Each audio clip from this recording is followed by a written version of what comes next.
स्वागत है आपका आपके अपने चैनल देसी धमाका में सीरियल कुमकुम भाग्य में।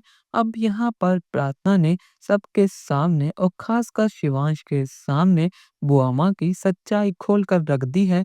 पर लेकिन यहाँ पर शिवांश की आंखों पर तो बुआ माँ के प्यार की पट्टी बंधी हुई है। और ये सारी बात सुनने के बाद अब शिवांश बहुत गुस्से में है, जिसके चलते वो यहाँ पर प्रार्थना पर हाथ उठाने की कोशिश करता है।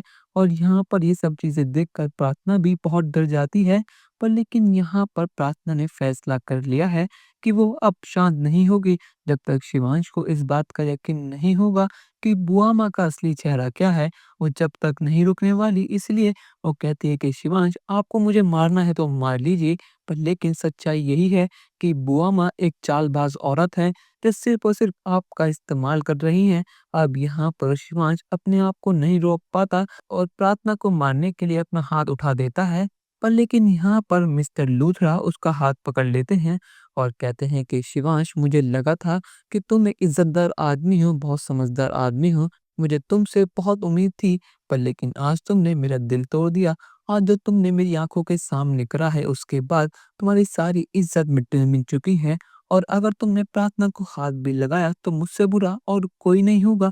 अब यहाँ पर मिस्टर लूथरा को देखकर सभी घर वाले और शिवांश बहुत ज़्यादा शॉक में हैं कि आखिर मिस्टर लूथरा यहाँ पर क्या कर रहे हैं।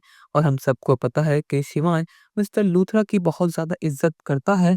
और यहाँ पर मिस्टर लूथरा भी प्रार्थना का साथ देते हैं कि जो प्रार्थना कह रही है उसकी बात एक बार गौर से सुनो। आखिर वो तुम्हारी पत्नी है। आखिर प्रार्थना बिना वजह तुम्हारी बुआ माँ के ऊपर उंगली क्यों उठाएगी? कहीं ना कहीं गलती बुआ माँ की भी हो सकती है। इस चीज़ पर गौर करो। और आज तो मैंने तुम्हें रोक लिया है, पर लेकिन आइंदा से अगर मुझे देखने को या सुनने को मिला कि तुमने प्रार्थना के साथ बदतमीजी करी है तो मुझसे बुरा और कोई नहीं होगा।